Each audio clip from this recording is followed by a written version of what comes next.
خۆشەویستان ئەمڕۆ بە ڕۆژی یۆتۆبۆری سوید ناسراوە. لەم ڕۆژەدا چەندین گروپ و گروپی هونەری جیاجیا بەشداری دەکەن لە یادکردنەوەی ئەم ڕۆژەدا. خۆشبەختانە کوردیش ڕەوەندی ئێمە لەو وڵاتە لە سوید لەو شارە ئەمانیش بەشداری تێدا دەکەن بە کار و چالاکی هونەری.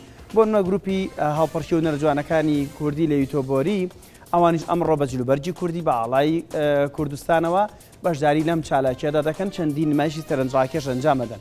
بۆ قسەکردن لەسەر بەڕێوەچوونی چالەکیەکە بە شازێکی ڕاستەخۆ دەچمە لای میوانەکەمان لە شاری یۆتۆبۆریەوە.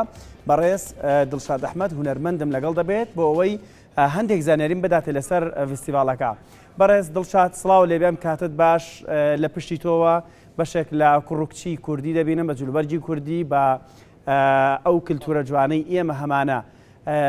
جارە پێش هەموو شتێ فستیڤالەکە چییە؟ ڕۆژی یۆتۆبۆری ئەگەر زانیاریەک با بینەران ببەخشین، دوجار گرنگی بەشداریکردنی کورد لەو فستیڤالە بۆ ئێمە چییە وەکو کورد؟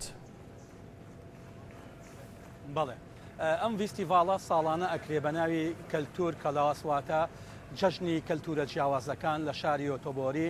ئێمە و کۆمەڵی هونەرە جوانەکان ئەمە 20هەمین ساڵە بەشدارین لەم چالاکیە. ئەم لە ماوەی یەک دانە هەفتەیە سەرانسەری یۆتۆبۆری چالاکی جیاواز ئەگرێتە خۆی لە هەموو نەتەوەکان بەشدار وەکو هەڵپەرشێ، هەروە لە ڕووی مۆسی گۆرانی بێژ، زۆرجە گۆرانی بێژی بەناوبانگی عەرەب بەشدارێکە. بۆ نمونە ئەم ساڵ ئەم ئێوارەیە سەعات 6 هەیفە وەهبی بەشدارە وەکو گۆرانی بێژێکی عەرەب لەم فستیڤالە. چەند ساڵە پێش ئێستا هونەرمەندی کورد ناسیر ڕێزازی بەشدار بوو، پێشتر چۆپی، هەروە زۆر گۆرانی بێژی کوردیش بەشداری کردووە لەم فستیڤالە. هەر ساڵی نەتەوەیەک یەکێک لەو ئەستێرانە بانگ ئەکەن بەشداریەکە. ئەمە بۆ ماوەی هەفتەیەکە لە سەرانسەری یۆتۆبۆری لە دەرەوە و هەروەها لە ناو لۆکاڵەکان وا بڵێم هۆڵەکان چالاکی جۆرا و جۆرەکرێ. باشە. بەڕە دڵشاد، بەشداریکردنی ئێمە وەکو کورد بە جلوبەرجی کوردیەوە چەندە گرنگە بۆ ئێمە بۆ ناساندنی کللتوری ئێمە. ئێوەڵێ ماوەی 20 ساڵە بەشداری لەم چالاکیەدا دەکەن. ئەو پرسیارانەی لای بینەر لە چاوی بینەرەوە هەست دەکەن دروست دەبێت سیر نییە بەلایەنەوە کە نەتەوەیەکەیە کووردە بەم جۆرە جلوبەرگە بەم جۆرە شایی و هەڵپەرچەیە بەناوبانگە، یعنی هەست ناکەن جۆرێک لە پرسیار لای بینەری سویدی دروست دەکەن. بێگومان ئێمە وەکو کۆمەڵی هونەرە جوانەکان هەمیشە عەوداڵی شوناسین. ئێمە وەکو کورد ئەم شوناسەمان زۆر بەلاوە گرنگە، هەمیشە خەباتی بۆ ئەکەین بە شێوەیەکی مرۆڤانەی مۆدێرن. ئەمانەوەیە کورد بە هەموو نەتەوەکان لە هەر چالاکێکە بوونمان هەبێت. بۆ نمونە بۆ ماوەی 20 ساڵە ئێمە بە خەڵک ئەڵێن وەکو کورد ئێمە هەین، ئێمە خاوەنی کەلتورین، بە شێوەیەکی مۆدێرین ئێمە ئەمەڵپەرشانە جیاوازانە پێشکەشەکەین. زۆربەی کاتەکان سویدیەکان و غەیری سویدیەکان و ملەتانی دریش پرسیارەکەن، پرسیار دروست ئەبێ. زۆر ئێمە ئەوە خۆشحاڵمانەکە. بەڕاستی ئێمە لە لای خەڵکی بێگانە ڕنگدانەوەیکی جوانی هەیە ئەم گروپەی ئێمە. بۆیە ئێمە خەباتەکەمان ئەوە 20 ساڵە و پشت ئەستورین و هەمیشە بەردەوامە بین. بانگێشتان دەکەن یان ئەم فستیڤاڵی یۆتۆبۆریە بۆ خۆی ئازادە گروپەکان هەرێکە و لە ئاست خۆیەوە چالاکێک ئەنجام بدات؟ مەبەستەکەی منەوەی ئێوە وەکو گروپێکی دیاریکرا و دیاریکراون بانگەشتنامەی تایبەتیتان بۆ هەیە؟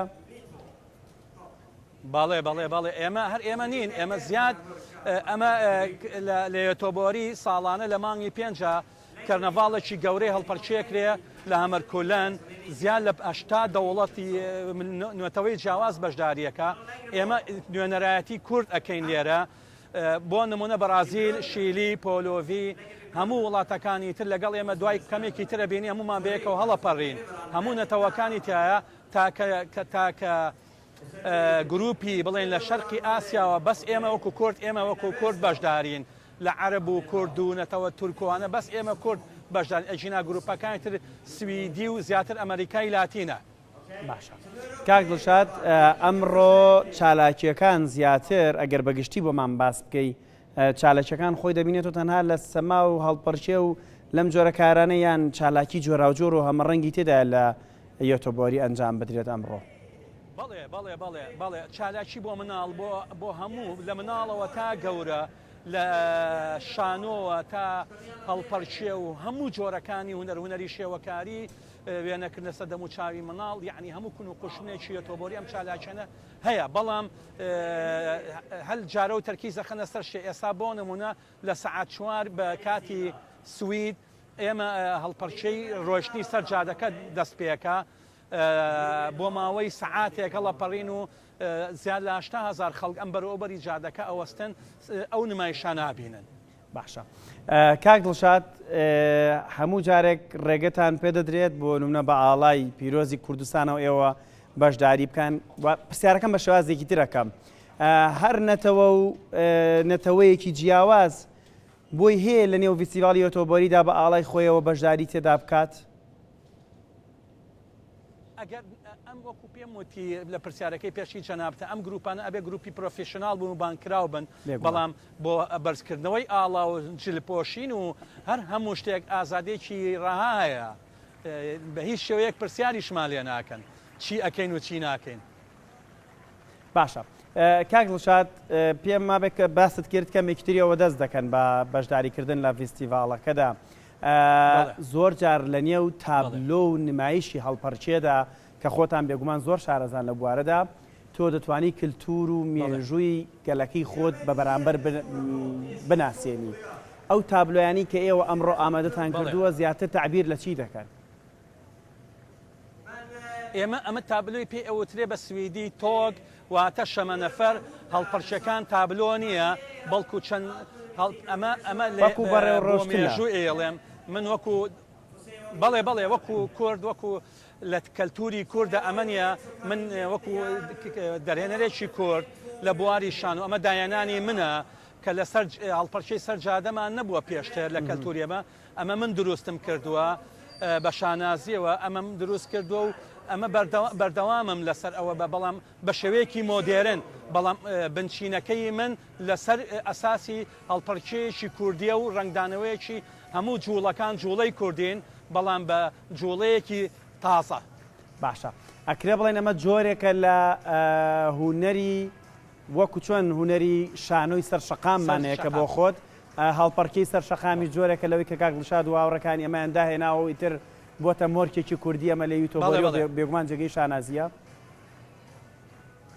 بەڵێ ئەمە شتێکی زۆر جیاوازە لەبەرەوەی چۆن شانۆی سەرشەقامەیە لە هەموو دنیا هەڵپەرچەی سەرشەقامیشەیە بەڵام پێشتر ئێمە نەمان بووە کاتێک من ئەم ملەتانم ئەبینی بیرم کردەوە ئەبێ ئێمە شتێ بکەین دوای ئەوەی کۆلۆگرافێکی تازە شێوازێکی تازەم دروست کرد و لە کەلتوری کوردی و بەشداری پێەکەم. باشە کاک دڵشاد با پرسیارێکی جلەکان بکەم ئەم چلو بەرگانە خۆتان لە کوردستانەوە دەیبەنیان لەوێ دیزاینەرتان هەیە هەمووی دەبێت بێگومان یەک جۆر لە دیزاینەر خۆمان بەڵێ